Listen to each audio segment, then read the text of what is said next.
코로나19로 촉발된 재난소득 논쟁은 최근 기본소득 도입에 대해 논의로 확대되고 있습니다.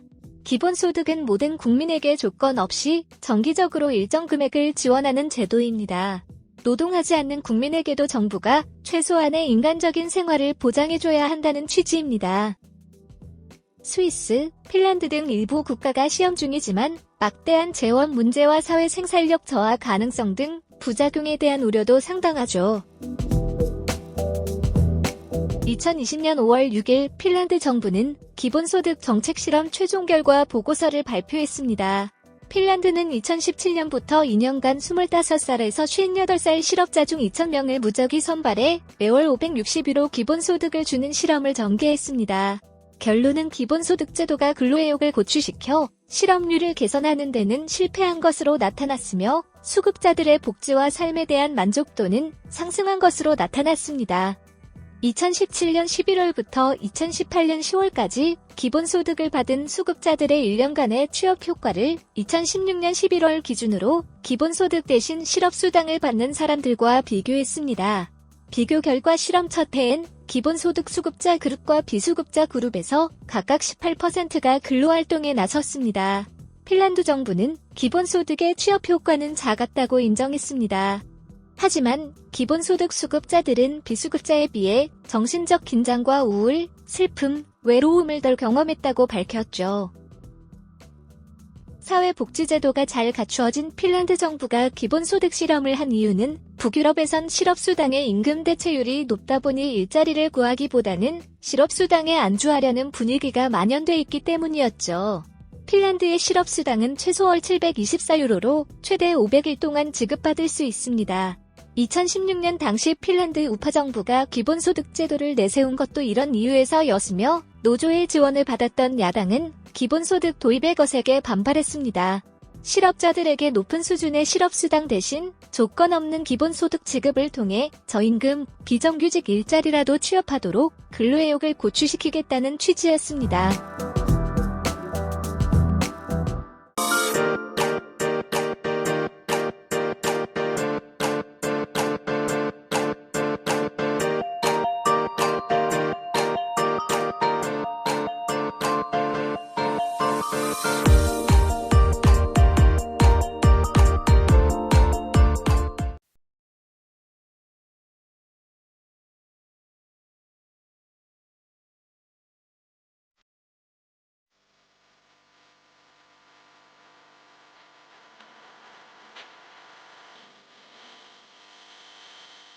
빈민을 돕는 각종 프로그램은 그들 스스로 빈곤에서 헤어나오는 의지를 저하시키기도 합니다.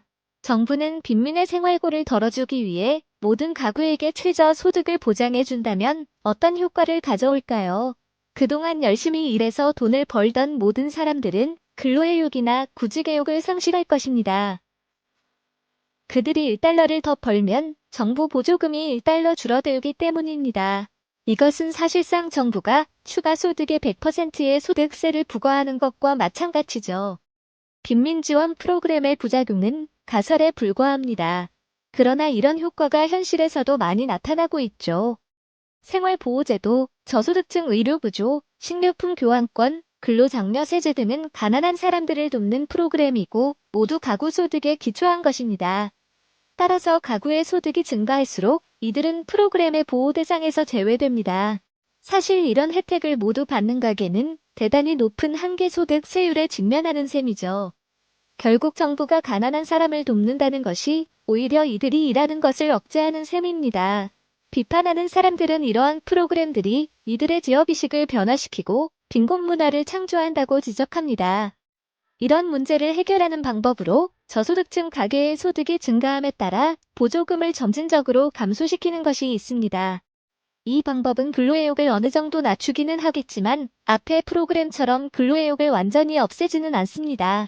그러나 이런 접근 방법의 문제는 빈곤 완화 프로그램을 실시하는데 많은 정부 예산이 소요된다는 것이죠. 결국 정부는 가난한 사람들에게 높은 한계세율을 부과하는 정책과 비용이 많이 드는 빈곤 완화 프로그램 중에서 하나를 선택해야 하죠. 빈곤 완화 프로그램이 초래하는 근로의욕 약화 문제를 줄이기 위한 다양한 방안들이 있습니다. 그중 한 가지는 근로연계 복지제도로 정부의 보조금을 받는 사람은 반드시 정부가 제공한 직장에서 일하도록 의무화하는 것입니다. 또 다른 방안은 정부의 혜택을 받을 수 있는 기간에 제한을 두는 것입니다.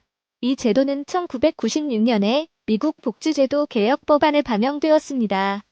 클린턴 대통령은 다음과 같이 말했습니다.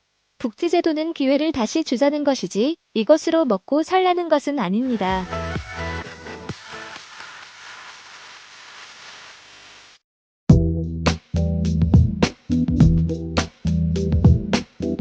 경제학의 10대 기본 원리 중에 모든 선택에는 대가가 있다는 것이 있습니다. 경제적 불평등을 해소하고자 할 때 이 원리를 특히 명심해야 합니다. 성실한 이들에게 불이익을 주고 불성실한 이들에게 이익을 주는 정책이 되어서는 안 되기 때문입니다. 따라서 정부는 공평성과 효율성의 상충관계에 직면합니다. 파이가 공평하게 분배될수록 파이의 크기는 작아집니다. 이것은 거의 모든 사람이 동의하는 소득 재분배의 교훈입니다.